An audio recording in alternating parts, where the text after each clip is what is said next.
विश्वास रखें, ईश्वर सब कुछ बदल देते हैं। देखिए, जीवन में हर व्यक्ति अच्छा ही होता है, लेकिन वो कहते हैं कि हमारे मन की अवस्थाएं हमारी सिचुएशंस के हिसाब से ऐसी ऐसी हो जाती है जहाँ पर क्रोध, द्वेष, ईर्ष्या ये सारी चीज़ें आ जाती हैं। लेकिन कमेंट्स में हर जरूरी नहीं है कि हर व्यक्ति अच्छा ही कमेंट करे और हर व्यक्ति खराब ही कमेंट करे। वो भी अपने अपने अनुसार चीज़ें चलती रहती हैं, तो सबको आनंद में जियो। कुछ लोग ऐसे होते हैं जो कोई व्यक्ति परेशान हो रहा होता है तो कोई निमित्त माध्यम कमेंट में उनका ही आंसर दे देता है।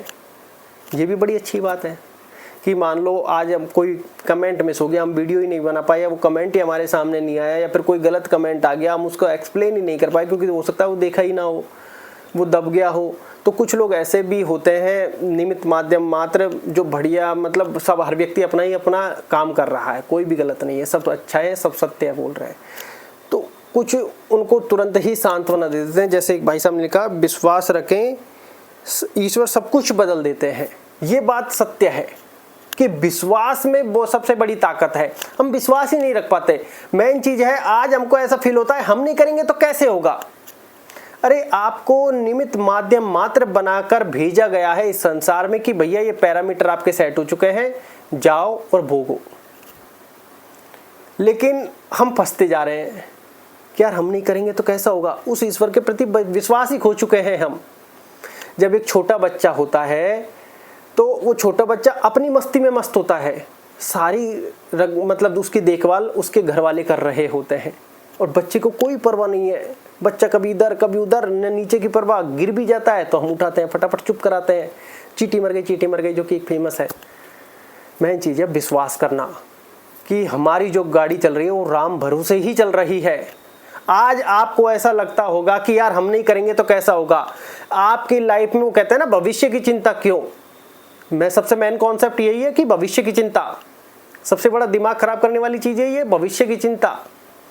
और दूसरी जो चीज है कि यार ये चला गया तो क्या होगा, या फिर जो गए हैं तो इसमें अच्छा क्या हुआ। अरे आपकी मेरी अपनी यात्रा है, आपकी अपनी यात्रा है। आज मान लो हमारे साथ जो भी हमारी फैमिली या फिर जो भी XYZ जुड़ा हुआ है वो हमारे भाग्य और प्रारब्ध के अनुसार जुड़ा हुआ है।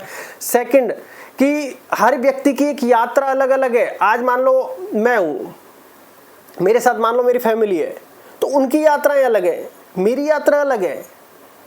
ये बात आप ध्यान रखें। दूसरा, ईश्वर सब कुछ बदलते हैं, विश्वास रखो। अब मेन चीज है कि जो आपका प्रारब्ध सेट होके आ चुका है भाई, ये तो बदलना बड़ा अनिश्चित सा, मतलब बड़ा काम, मतलब शब्द ही नहीं आ रहा है ऑटोमेटिकली कि बड़ा कठिन कार्य है। ठीक है, जो निश्चित हो गया वो ईश्वर की योजना से ही निश्चित हुआ है। लेकिन अब यहाँ पर कॉन्सेप्ट ये है, आज तक जितनी हमने जर्नी या यात्रा देखी है या भोगी है उसको लेकर हम परेशान हैं कि यार आखिर ऐसे कब तक। वो कहते हैं कि एक ही पल में कब से क्या हो जाए कोई नहीं जानता। ऐसा आप बहुत सारे एग्जाम्पल सोशल मीडिया के प्लेटफॉर्म पर देखते होंगे। जैसे एक गायकार थे, हम जानते नहीं थे, कुछ टाइम पहले उनकी वीडियोस देखते थे, गाने भी बहुत सी बार सुनते कि वो ढोलक बजाकर गाँव वो करते थे। आज वो बड़े गायकार हैं। कुछ टाइम पहले वो राजू जी कुछ ऐसे ही करके हैं जिनका सोनू निगम जी के पास पहुंचा, रातों रात वायरल।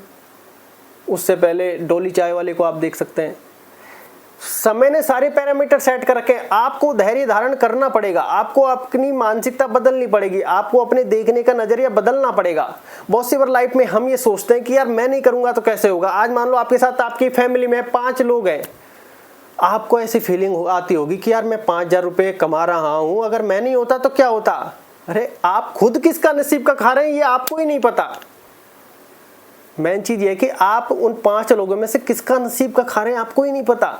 आपको ऐसा फील हो रहा होगा कि मैं कमाने नहीं जाता तो कैसे, जबकि हो सकता है वहां पर उल्टा हो, आपकी कोई बेटी हो, उस बेटी का भाग्य का आप खा रहे हो, जानता कोई नहीं है। आज आप सोच रहे होंगे कि यार मैं चला गया तो मेरे परिवार का क्या होगा। वाइफ को कोई अच्छी नौकरी या फिर किसी प्लेटफॉर्म पर, सोशल मीडिया प्लेटफॉर्म पर या किसी भी चीज पर XYZ कोई छोटा मोटा काम कर ले, अरे उसके भाग्य में नहीं है तो नहीं करेगी, और उसके भाग्य में है तो अपना हाथ आगे से ही बटा देगी।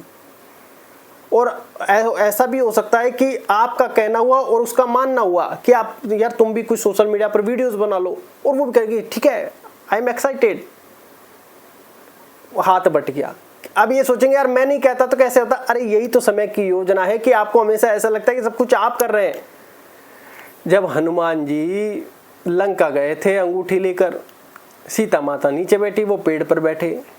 रावण ने चलाई तलवार, चंद्रहास, हनुमान जी ने तो कुछ नहीं किया। उनका विश्वास था ईश्वर के प्रति, मेरे प्रभु श्री राम के प्रति सब कुछ वही कर रहे हैं, उनकी लीला चल रही है क्योंकि वो उनके ईश्वर हैं। ये था विश्वास।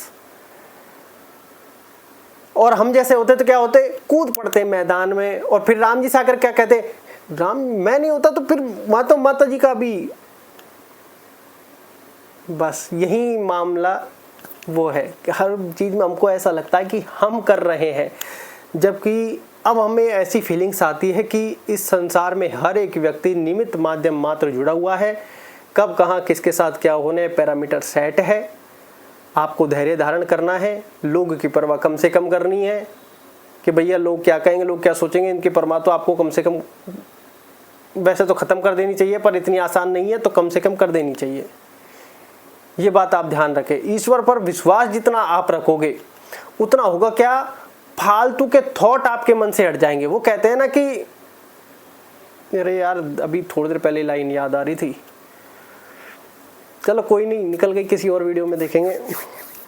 कि वो कहते हैं ना कि अंत समय में मन में जो थॉट रह जाते हैं उसी हिसाब से शायद अगला जन्म या अगली गति होती है, कुछ व्यक्ति ऐसा मानते हैं। तो ये बात आप ध्यान रखें कि जब हम ईश्वर का नाम स्मरण करते हैं, ईश्वर पर विश्वास रखते हैं, कोई हमारे साथ आकर गलत भी कर गया तो क्षमा की भावना आती है। क्यों? क्योंकि हम अपने आप को समझ जाते हैं कि हम निमित्त माध्यम मात्र हैं, जो हुआ सो हुआ। ईश्वर ने सिखाया क्षमा करो, क्षमा कर दो। और मान लो कोई उल्टा हो गया कि कुछ आपसे भी कुछ एक्सपेक्टेशन में उसे होता चला गया, ठीक है, दैट्स इट, जो होना था सो हो गया। उसको अगर आपको लग रहा है गलत हो गया, पश्चाताप करके ईश्वर से क्षमा मांग ले, सामने वाले से क्षमा मांग ले, और हो गया, उसको मन में लेकर ना घूमे। मन में क्रिएट करने लग गया तो नकारात्मक मानसिकता आपकी होती चल जाएगी।